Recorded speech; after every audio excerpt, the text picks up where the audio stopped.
नमस्कार, मैं हूं आशुतोष और आप देख रहे हैं एशियन टाइम्स न्यूज।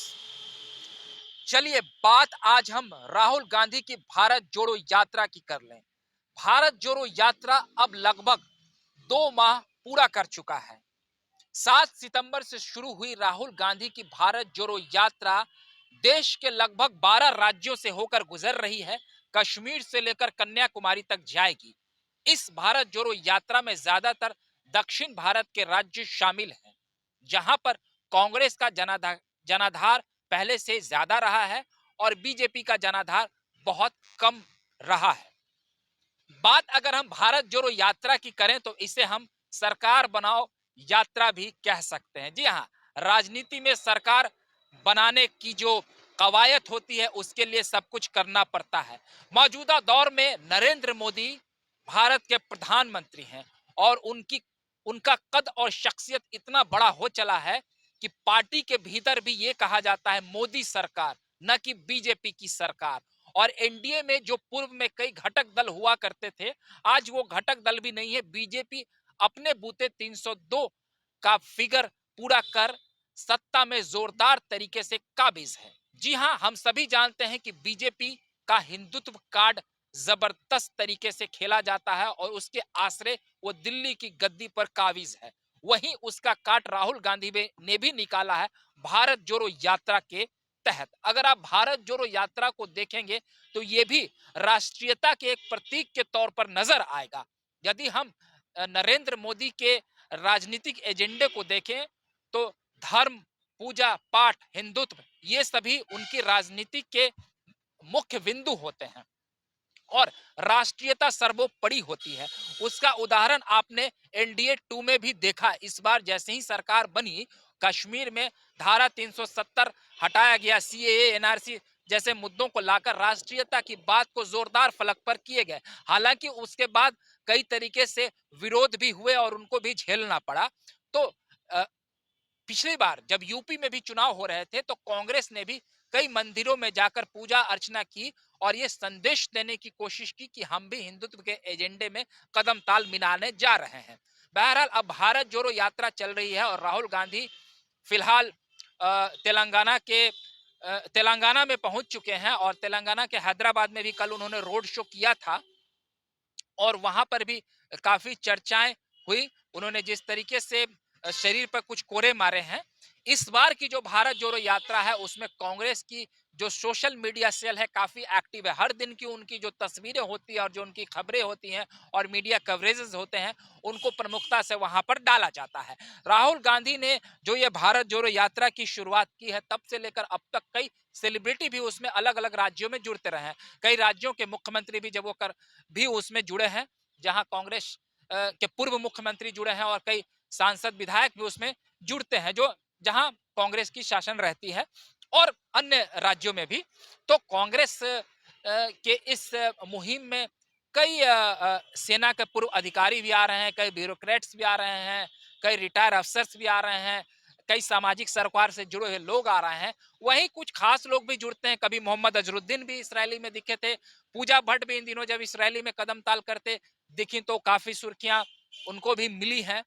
तो ये एक संदेश देने की कोशिश की जा रही है कि देश के कई लोग और एक ऐसा वर्ग जो मोदी सरकार से खफा है, उनकी नीतियों से खफा है। जैसा कि हम सभी जानते हैं कि राजनीति में विचारधारा सर्वोपरि होता है और जो उस विचारधारा से इत्तेफाक नहीं रखते हैं वो राहुल गांधी को अपना जन समर्थन दे रहे हैं। बहरहाल ये जो राहुल गांधी की भारत जोड़ो यात्रा निकली है, इस यात्रा को लोगों का अपार जन समर्थन मिल रहा है, जैसा कि कांग्रेस पार्टी दावा कर रही है। कई राज्यों में काफी भीड़ उमड़ी जिससे कांग्रेस पार्टी काफी उत्साहित हुई है। हाल के दिनों में कांग्रेस जिस प्रकार से हाशिए पर गई है, कभी देश के अधिसंख्य राज्यों में कांग्रेस की सत्ता हुआ करती थी, जो आज सिमटते सिमटते महज 2-3 राज्यों तक ही रह गई है।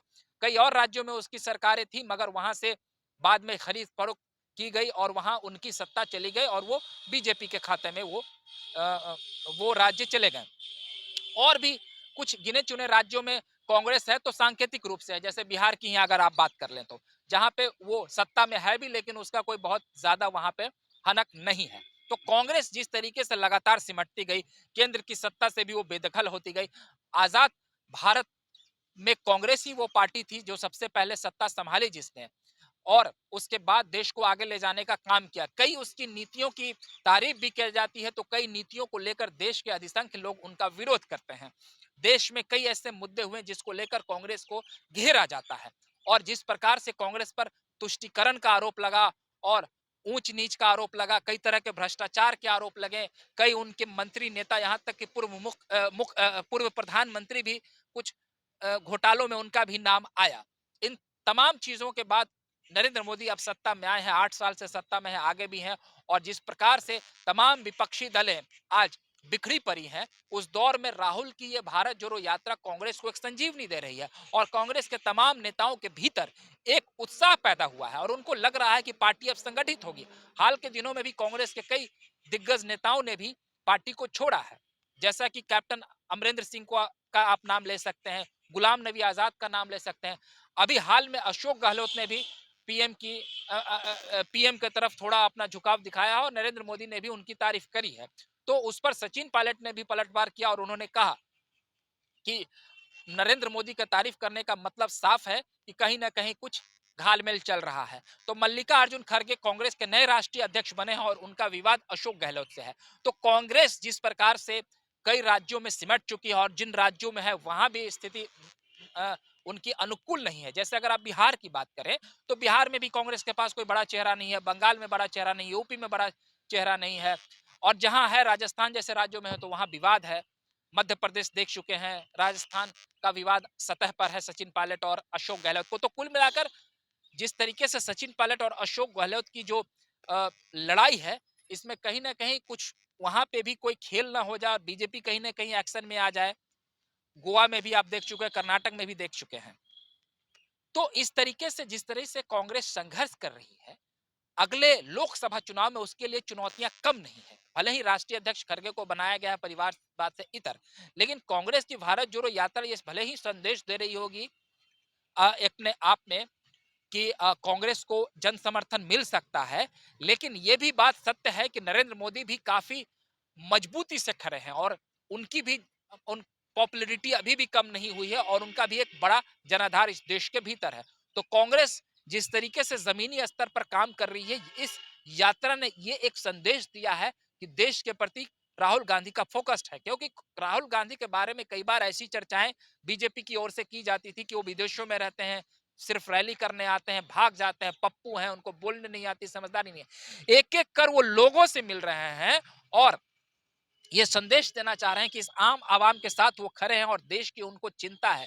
जिस तरीके से वो एक एक नागरिक से मिल रहे हैं और उनका जो उनसे एक संवाद हो रहा है, कई बार वो छोटे बच्चे को उठा रहे हैं, उनसे बात कर रहे हैं, तो साफ तौर से संदेश देने की कोशिश है कि भारत जोड़ो यात्रा अगली लोकसभा लड़ाई के लिए एक बीजेपी के लिए चुनौती है और यहाँ से उस रण की शुरुआत है और वो देश भर में बीजेपी के जो ऐसे एजेंडे हैं जो जन विरोधी हैं उनको लेकर जाएगी और अगले चुनाव के लिए अपनी तैयारी करेगी। एक बात और समझ लीजिए कि जब से भारत जोड़ो यात्रा शुरू हुई है ये विवादों में है। कभी राहुल गांधी के टी शर्ट को लेकर विवाद होता है, कभी कुछ और बातों को लेकर विवाद होता है, कभी इनकी तस्वीरें भी बारिश में वायरल होती है, कभी किसी बच्चे को गोद में उठा लेते हैं। तो कुल मिलाकर अभी देश में ये चर्चा का विषय बना हुआ है। लेकिन कांग्रेस को जिन राज्यों में अभी वो कई राज्यों में संघर्ष कर रही है, संगठन के स्तर पर उसे काम करने की बहुत जरूरत है। राहुल की ये यात्रा ये बात भी साबित कर देती है विपक्षी खेमों के लिए, जो लोग प्रधानमंत्री के उम्मीदवार के तौर पर खुद को देख रहे हैं, वो ये बात बिल्कुल समझ ले कि राहुल गांधी ने साफ संदेश दे दिया है कि प्रधानमंत्री के उम्मीदवार तो वही होंगे, चाहे कुछ भी हो जाए। बिहार के मुख्यमंत्री नीतीश कुमार या बंगाल में ममता बनर्जी, और ज्यादातर खास तौर पर खुले तौर पर मुख्यमंत्री नीतीश कुमार ये सपना देख रहे हैं कि वो विपक्ष उनको प्रधानमंत्री का उम्मीदवार के तौर पर प्रोजेक्ट कर, लेकिन ऐसा नहीं होने जा रहा है। राहुल गांधी की यात्रा साबित कर रही है और कांग्रेस के कई कद्दावर नेताओं ने भी इस बात स्पष्ट कर दिया है कि प्रधानमंत्री का उम्मीदवार तो कांग्रेस की पार्टी की तरफ से ही होगा, क्योंकि कांग्रेस एक बड़ी पार्टी रही है, नेशनल पार्टी है और पूरे देश में उसका जनाधार है। किसी क्षेत्रीय पार्टी के लोगों को हम प्रमोट नहीं कर सकते हैं। तो राहुल की ये यात्रा देश में एक चर्चा का विषय है, एक शुरुआत है और कांग्रेस को संगठित करने के लिए एक काफी अच्छा कदम है।